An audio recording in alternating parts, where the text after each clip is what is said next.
Marriage Mender is a story about Alison, who's a relationship counsellor, and her husband Chris. And Alison is known by her daughter Matilda as the Marriage Mender. She's someone who takes great pride in being able to help couples in trouble to stitch their relationships back together again. She thinks her relationship with Chris is incredibly strong. It is. But then something happens. Someone from Chris's past, his ex Lydia, comes back into their lives. Lydia's the mother of Chris's son Josh, who's a teenager now. And Lydia reappears and suddenly ignites a whole chain of events which place an incredible strain on their relationship. And this really is a book about how Alison and Chris deal with this and whether or not they can save their marriage.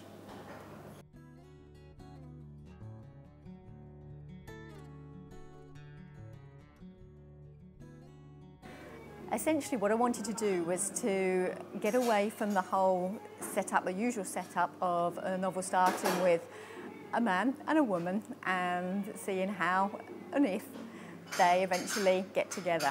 And at that point we are supposed to think that they live happily ever after. And what I wanted to do was to have a look at what I think is a far more interesting aspect of relationships, is how people stay together over many years.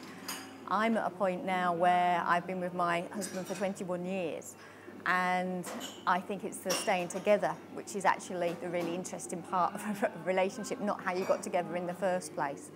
So I wanted to turn things on the head a bit and to start at a point where we're saying, okay, this couple's relationship is clearly in crisis.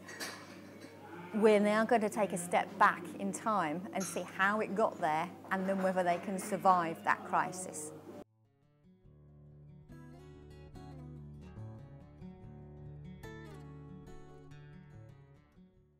Essentially, it was the film When Harry Met Sally.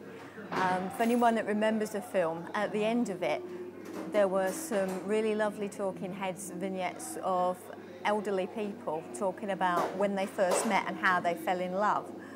And what I wanted to do was turn that on its head, really. What Nora Ephron did there was wonderful, but I thought, let's have people talking about the moment when they knew their relationship was in trouble, and that would be a really good way of turning things around.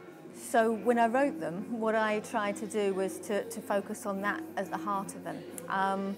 Hopefully some of them are really amusing. Hopefully readers find some of them really poignant. And I think they were a nice way of breaking up the story with focusing back on the central issue, which is relationships and how they survive, and then sometimes why they don't survive.